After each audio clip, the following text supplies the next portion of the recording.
నిజంగా కూడా ఒక బ్యాడ్ న్యూస్ అనుకోవాలి. ఇది ఇద్దరు చిన్న పిల్లలు భువనగిరి గురుకుల ఎస్సీ హాస్టల్కి సంబంధించిన చిన్న పిల్లలు వైష్ణవి భవ్య అనే ఇద్దరు అమ్మాయిలు ఆత్మహత్య చేసుకున్నారని చెప్పేసి సూసైడ్ చేసుకున్నారు.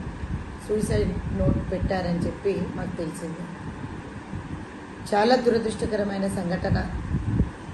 చిన్న పిల్లలు ఇంత పెద్ద పనికి ఎందుకు ఒడిగొట్టారో అన్నది తెలీదు. కన్సర్న్ డిఎస్పీతో కూడా నేను మాట్లాడడం జరిగింది. విచారణ చేయించామని చెప్పాను. వాస్తవాలు ఏంటో కూడా మాకు ఇంకా ఇప్పటివరకు కరెక్ట్గా తెలియలేదు. వాళ్ళ డ్యూ కోర్స్ ఆఫ్ ఇన్వెస్టిగేషన్లో చెప్తారు. ఇది ఎర్లీ స్టేజ్ కాబట్టి వాళ్ళిద్దరికీ కూడా మేము సంతాపం తెలియజేస్తున్నాం. వాళ్ళ ఫ్యామిలీకి ఇది తీరని లోటు.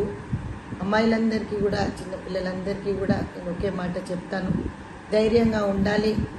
చిన్న చిన్న విషయాలకు మనస్తాపం చెంది ఈ విధంగా ఆత్మహత్యలు చేసుకోవద్దని చెప్పి మేము విజ్ఞప్తి చేస్తున్నాం.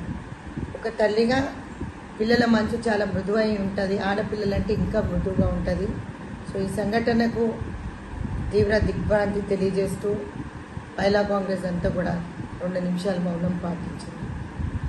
We feel bad about this. ఏ పిల్లలైనా కూడా తల్లిదండ్రులకు నేను అన్ని కూడా ఒకటే సూచన ఇస్తాను, పిల్లలకు ధైర్యం చెప్పండి, ధైర్యం నూరిపోయండి, ఎక్కడ కూడా ధైర్యపడద్దు. చిన్న సంఘటనలు జరుగుతుంటే చిన్న చిన్న విషయాలకి ఇంత పెద్ద స్టెప్ తీసుకోవద్దని చెప్పి మీ అందరికీ కూడా మళ్ళీ ఒకసారి విజ్ఞప్తి చేస్తున్నాను. ఈరోజు